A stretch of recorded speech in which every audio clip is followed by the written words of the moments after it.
ଗୋଟିଏ ଜଙ୍ଗଲରେ ସିଂହଟିଏ ରହୁଥିଲା।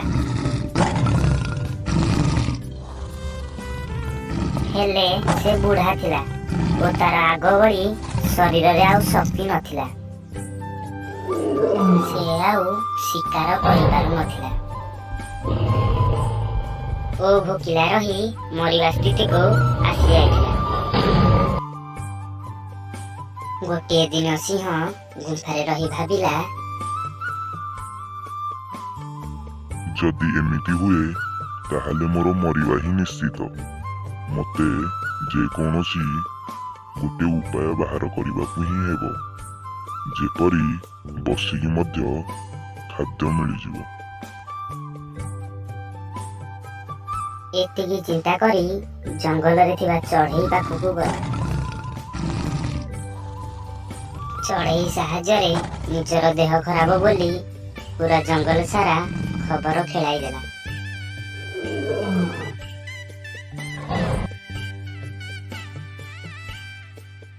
ଜଙ୍ଗଲର ରାଜା ସିଂହଙ୍କର ଦେହ ଖରାପ କଥା ଶୁଣି ଜଙ୍ଗଲର ପଶୁମାନେ ସିଂହକୁ ଦେଖା କରିବାକୁ ଗଲେ।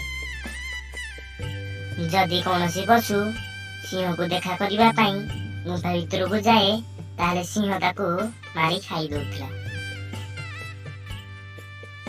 ପ୍ରତିଦିନ କୌଣସି ନା କୌଣସି ପଶୁ ସିଂହକୁ ଦେଖା କରିବାକୁ ଆସୁଥିଲେ। ଏବେ ସିଂହକୁ ଗୁମ୍ଫା ଭିତରେ ଖାଇବା ମିଳିଯାଉଥିଲା ଆଉ ଜଙ୍ଗଲ ଭିତରକୁ ଶିକାର ପାଇଁ ଯିବାକୁ ପଡୁନଥିଲା। ଏବେ ସେ ବହୁତ ମୋଟା ଓ ବଳବାନ ହେଇଯାଇଥିଲା। ଦିନକର ବିଲୁଆ ସିଂହକୁ ଦେଖା କରିବା ପାଇଁ ଆସିଲା। ବିଲୁଆ ଚାଲାକ ଥିଲା, ସେ ଗୁମ୍ଫା ଭିତରକୁ ଗଲା ନାହିଁ। ଗୁମ୍ଫା ବାହାରେ ଠିଆ ହେଇ ପଚାରିଲା, ମହାରାଜ, ଆପଣଙ୍କ ଦେହ କେମିତି ଅଛି? କଣ ଆପଣଙ୍କୁ ଟିକେ ଭଲ ଲାଗୁଛି? ଏ କଥା ଶୁଣି ସିଂହ କହିଲା, କିଏ ତୁମେ ସାଙ୍ଗ? ଭିତରକୁ ଆସ। ମୁଁ ବୁଢା ସିଂହ, ବାହାରକୁ ଯାଇପାରିବିନି। ମୋର ଦୃଷ୍ଟି ଶକ୍ତି କମ ହେଇଯାଇଛି, ମୁଁ ଏଠୁ ତମକୁ ଦେଖିପାରୁନି। ଆସ, ମୋ ପାଖକୁ ଆସ, ମତେ ଶେଷ ଥର ପାଇଁ ଦେଖ। ମୁଁ ତ କିଛି ଦିନର କୁଣିଆ। ସିଂହ ପ୍ଲାନ କରି ବିଲୁଆକୁ ନିଜ ପାଖକୁ ଆଣିବା ପାଇଁ ପ୍ରୟାସ କଲା। ସିଂହ କହୁଥିଲା ବେଳେ ବିଲୁଆ ଗୁମ୍ଫାର ଆଖପାଖ ବଡ଼ ଧ୍ୟାନର ସହ ଦେଖୁଥାଏ। ଆଉ ସିଂହ କହିସାରିଲା ପରେ ବିଲୁଆ କହିଲା, ମହାରାଜ, ମୋତେ ଟିକେ କ୍ଷମା କରିଦେବେ।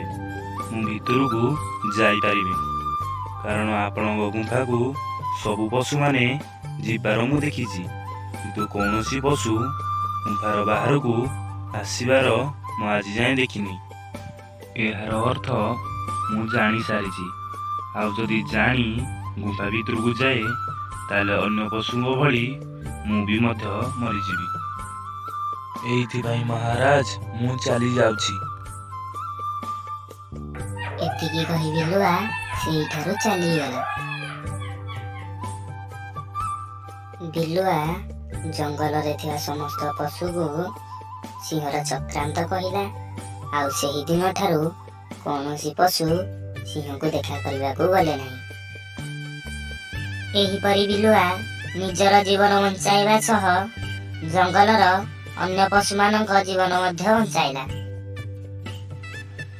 ଆମକୁ ଏହି କାହାଣୀରୁ ଏହା ଶିଖିବାକୁ ମିଳିଲା ଯେ ସଦାବେଳେ ବିଲୁଆ ଭଳି ହିଁ ନିଜ ବୁଦ୍ଧିରେ କାର୍ଯ୍ୟ କରିବା ଉଚିତ।